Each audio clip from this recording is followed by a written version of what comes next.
Hi, and welcome to today's lesson. My name is Gordon McAllister.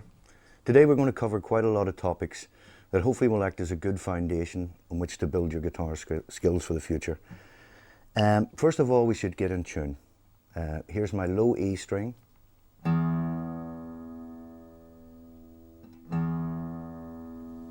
The A string.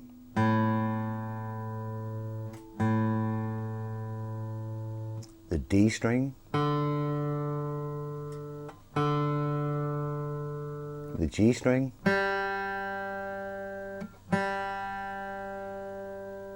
the B string,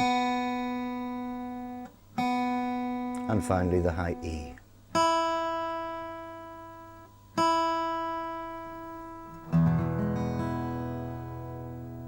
Now, hopefully that should be us in tune. There are many devices available to you on the market, such as an electronic tuner the same as mine. They're not overly expensive. Or you can simply just use the reference notes I've given you, and that should be concert pitch. Now the first thing we're going to do is play our first chords. There's a few pointers I'll make you aware of when playing them. The fingers 1, 2, 3, and 4 on the left hand. And you'll hear me referring to frets. This is the first fret, the second fret, the third fret, the fourth fret, etc. So in playing our first C major chord, let's take our first finger, place it on the first fret of the second string, the B string. Take our second finger, place it on the second fret of the D string. And take our third finger and place it on the third fret of the fifth string, A. Try to avoid the first joint collapsing like this. Keep the first joint high. This is very important. And when you're ready and hand in position, don't play the sixth string E, but just play from the fifth down, apply pressure with the left hand.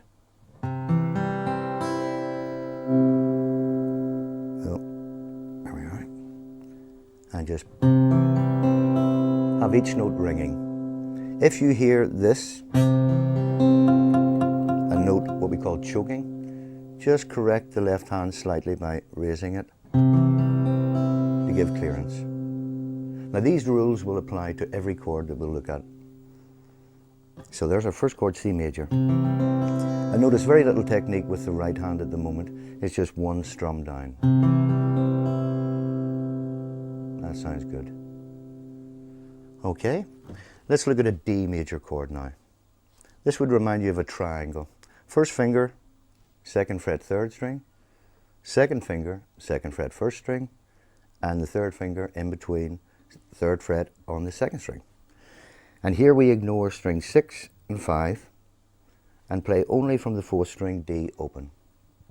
Again, apply the pressure, and there's our perfect D. D major.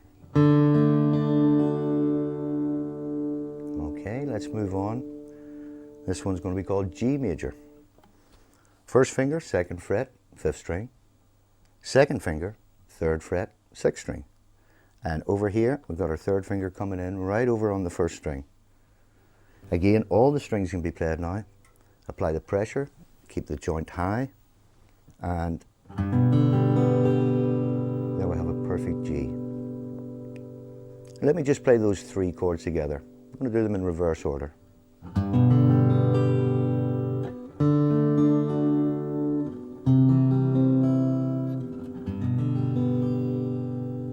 Just smoothly and connected like that.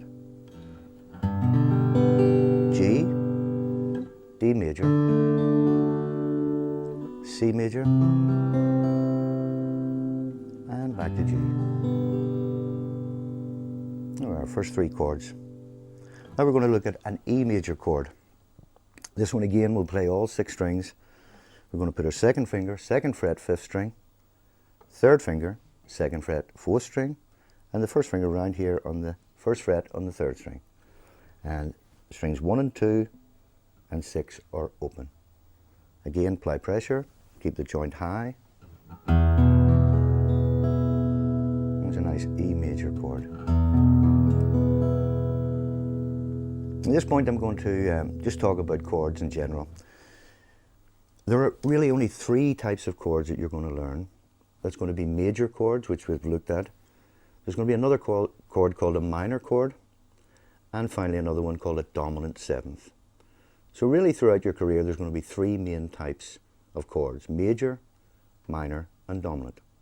And it is important for us to hear the difference between them. I'm going to play for you this E major chord again. And you can hear that it's got an up sound to it. You can use your own words to describe it: bright, happy, up. Now let's have a listen to a minor chord. Simply all we're going to do is take off our first finger. Now listen to this sound. That's the opposite of major. So if one was bright or happy, then the sound of the minor would be described as sad or dark. Two very distinctive sounds: major and minor. And I think now I'll let you hear the sound of the dominant seventh. To do this E seventh, we simply take off the third finger and have a listen to this sound. One more time. Now the dominant seventh has got a tension to it. So we've got three sounds now that we can put words to: happy or bright, dark or sad, and the dominant chord, tense. And when playing songs, these three sounds will be in every song that you're going to learn in the future. So it's important to have a sort of reference to them: happy, sad,